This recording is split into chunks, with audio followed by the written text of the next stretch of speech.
BioPhoenix here. So today we're going to be taking a look at a GameGear game, and that happens to be a game that's based after a drink, and that happens to be Coca-Cola Kid. Now in this day and age, it does seem pretty weird to have something like this within video games, but back in the 90s, it's actually a lot more common than you would have thought. I mean, for an example, there was the 7-Up games that had the Spot character, and then there was Yo-Noid on the NES, which was a mascot for Domino's Pizza. And then finally, and probably one of the greatest of all great games, is this happens to be Pepsi Man on the PS1. And of course, there is many others out there. But could you imagine if they ever made a game called Coca-Cola Kid versus Pepsi Man versus Spot? I mean, wouldn't that just be amazing? But I have a feeling that the reason why that game never got made is not necessarily has to do with licensing issues. I think it really has to do with the fact that it would have been so awesome that it probably would have destroyed the fabric of nature and even time and space. So yeah, can't have that happening.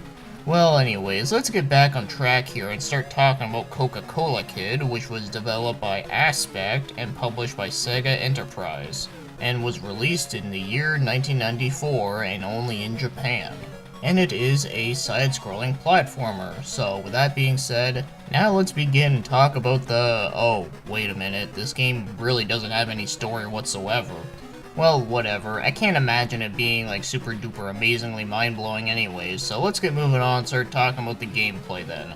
So the main objective to this game is that you gotta go from point A to point B and then finish a level, and there are 3 acts within a stage.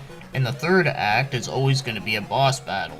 And then after that, you get to move on to another location, and doesn't that sound very familiar at all? Yeah, it actually sounds exactly like a Sonic game.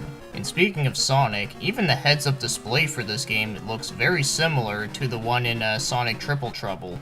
Now, before you go in and say, oh, it's gonna be another Sonic ripoff, well, if you look into it a little bit, both games are actually developed by Aspect. And they were both released in the same year, but only that Coca-Cola Kid came out in August, while Sonic Triple Trouble came out in November. So it all makes sense why this game is very similar to Triple Trouble.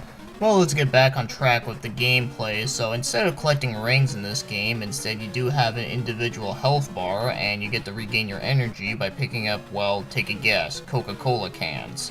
And it also does have a spin dash move, well, sort of. Well, you do it the same way that you would use a spin dash, but only that instead he just does like this weird charge up thing. And not only can you blast through some enemies, but you can also go through some destructible walls. But one different mechanic from this game than any of the other Sonic games is that you can actually do a wall jump within this game. You know, the same kind of wall jumps that you can do in games like Ninja Gaiden and Sunsoft Batman. And this game also has a skateboard power-up where you can go on a skateboard, blast through the level until you bump into a wall or something. And in between stages, you can actually spend coins that you can find throughout the levels, and then these can allow you to gain like more lives, more extra health, things like that. So yeah, if you've played Sonic Triple Trouble, then this game is very similar, but of course it does have a few different mechanics and such. And it is a very straightforward game. So now let's get moving on and start talking about the controls, and the controls in this game are pretty good for the most part. So as I said about Triple Trouble, this game's control layout is very similar to that, but another thing I also didn't mention earlier is that in this game you can also kick, which uses the 2 button. So holding down and the attack button allows you to do the charge attack, and then of course there's jumping, and then there's moving around. It's very simple and easy to understand, and it does feel pretty responsive. But my only complaint with the controls, and this is kind of a minor thing, is that the wall jumping in this game does take some time to get used to. Because when you latch onto a wall, you gotta jump first, and then you gotta hold like right or left. You can't just like hold right or left first and then jump like I'm used to in most other games. Because if you hold on to the direction that you're trying to jump to, you're just gonna let go of it automatically. So, you know, if you played games like Ninja Gaiden, then you know that it is going to be kind of different from that. But once you do get used to it though, it does work pretty well. But other than that, I do find that the controls in this game are pretty well done. And now, as for the game's graphics, this game is actually pretty nice looking for GameGear standards. So I really like a lot of the backgrounds in this game. I think there's a lot of detail within it when it comes to like passing by some of like the Coca-Cola shops, and then of course there's like the telephone booths and like the bushes and the lamps, you know, all that kind of stuff. I think it's all really well done and detailed. And the game is also very bright and colorful, so you know, no worries about that. And while some of the character designs are a little bit on the generic side, at least the sprite work on them are very nicely done. But the one enemy in this game that I do kinda like is the tornado, because as soon as you kick it, you think like, oh wow, I get to kick a tornado? Like, how the fuck, man? And then you realize that it's actually a ninja spinning so fast. I don't know, I just kinda like that. And I find that the one enemy that appears out of the manholes kinda looks like Rey Mysterio. I don't know, man, that was just the first thing that came to my mind when I first saw that enemy. But yeah, some of the enemies and bosses really are just a little bit on the generic side, but that's not necessarily a bad thing since it does work for what it is. So overall, when it comes to the graphics for a GameGear game, it's actually really nice looking. I'm actually quite surprised. Then again, the GameGear was pretty impressive looking for the time, especially compared to the Game Boy, cause, you know, actual color. And now, as for the game's music, it is composed really well, and it does sound good, and it does fit the tone pretty well, but unfortunately, I do find that some of the songs are a little bit on the forgettable side, like it's not something I'd listen to like, you know, like outside of the game, but it is good for what it is, so I don't really have a whole lot of things I can say about the music since, you know, it's not the most amazing thing ever, but at least the music in this game is far from annoying and being terrible, which is always a plus. So now, if you want to buy this game, well, as you already know, you're more than likely gonna have to import it from Japan since it was only released there.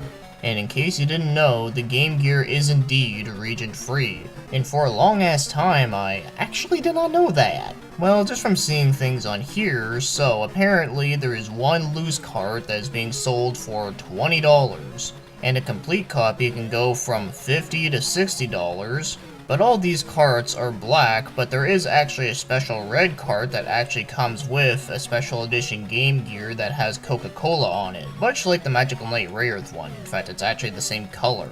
But if you do want to get this special edition GameGear, then the lowest I've seen it for was $229, and the highest I've seen it for was $400 with the box and everything. So getting that red GameGear with the Coca-Cola logo on it is kinda tough to get a hold of. But one random thing I do want to mention that I actually just discovered when it came to looking up if you want to buy this game online, and that is a PSP with Coca-Cola on it, and it even came with a Coca-Cola golf game, which is kinda weird, but yeah, that's a thing that exists. So now, as for my overall thoughts on this game, it's a pretty enjoyable platformer that does play kinda similar to the Sonic Triple Trouble, but only that it does have a few of its own unique mechanics.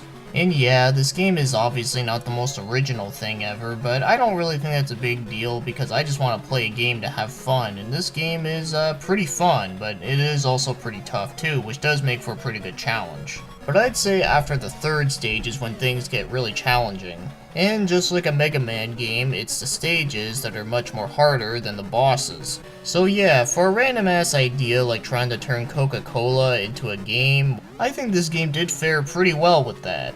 So if you want to share a game with a friend of yours, then yes, this one would be pretty good for that. Man, do you remember that with the whole share a Coke with Bob, or share a Coke with Alex, or share a Coke with Poop Face? Well, anyways, that's the thing that I just vaguely remember of, but anyways, with that being said, Coca-Cola Kid on the GameGear is a pretty good platformer. Not the most amazing thing ever, but pretty good for what it is. So I'll end the review here, so thanks for watching and commenting, and have yourselves a great day.